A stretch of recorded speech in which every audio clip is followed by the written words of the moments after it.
During World War II, Australian pin-up girls gracing the covers of popular magazines were hailed as patriots, boosting the morale of servicemen desperate for reminders of home.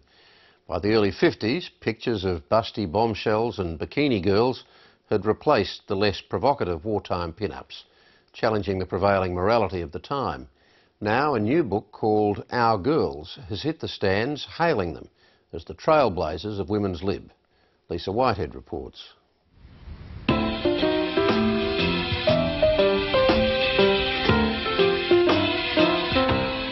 People today wouldn't understand it at all.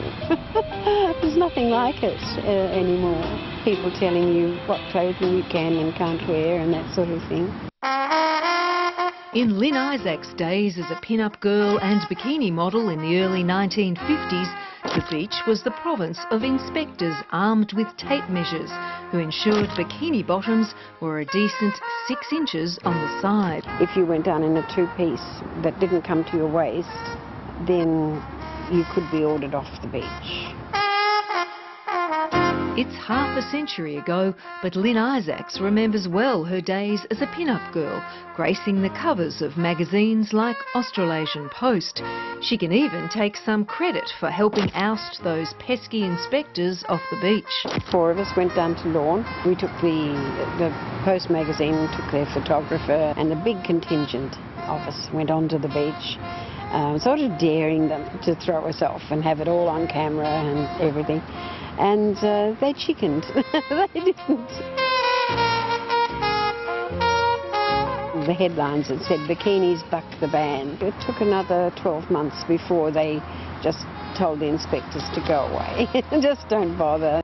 Publicity from the Australasian Post bikini stunt helped Lynn Goff, as she was known then, make the transition from pin-up girl to fashion model. But her success was a rarity. The fashion industry, they were loath to hire women who had posed in their bikinis for men's magazines because it would, I guess, it was just scandalous. You didn't want that kind of image or that kind of model's reputation attached to your brand. So you're having a good time here? Yes, Madeline Hamilton was born 25 years after Lynn Isaacs bucked the bikini ban. But this author is captivated by the women she regards as the trailblazers of the women's liberation movement. I'd see the 1950s pin-ups as precursors to the sexual revolution, in that they kind of were representing changing sexual mores, which were just on the horizon. And of course, that's what we are familiar with now. I guess we're surrounded by images of women in their underwear and in their bikinis, and I think it stems from that time. Post-war Australia. Madeline Hamilton started out writing a university thesis on the subject and ended up penning a book about Our Girls, the Aussie pin-ups of the 50s and the women who started it all, the cover girls of World War II. There's just one place for me near you. They were very important. We've seen photos, haven't we, of girls' photos on the tents. Morale boosters. That's what we were, I suppose. Morale boosters. Actor Mary Ward Breen, now 94, was a wartime broadcaster on ABC Radio, a friendly voice from home appreciated by Allied troops stationed in the Pacific. It turned out they wanted to put me on Radio Australia to broadcast to the troops overseas. And so I was on every night on shortwave.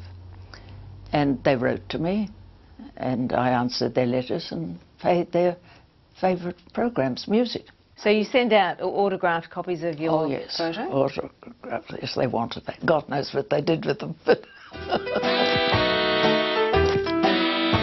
the wartime pin-ups, who were often married, received plenty of feedback from their admirers. They'd get bagfuls of mail, and I think they enjoyed the attention, and they saw it, as I said, as a patriotic act to be a pin-up girl for the troops and to write letters back to them. The appeal of the pin-up girl wasn't lost on the commercial world. After the war, they became an advertiser's dream. Sex started to sell, and advertisers and newspapers and magazines quickly, I guess, captured the pin-up girl or the bikini model for their own ends. And yes, she went from promoting patriotism to selling products very quickly. But this was the Menzies era. Church membership and marriage rates were booming. Conservative Australia was shocked by these salacious images. Church leaders would often make statements about how young women's morals were being corrupted by, say, beach girl parades and these kind of magazines. You just gotta give it to yourself and you'll be free. But for those women prepared to risk family disapproval and buck the accepted social mores, the financial rewards were worth it. I earned about, I think it was around about double what the average working father took home to the family, which was a lot of money for a woman to earn in those days. It's more than 50 years since these pin-ups first hit the newsstands, but documentary makers and writers are still fascinated by the girls who, it seems, were much more than paper dolls.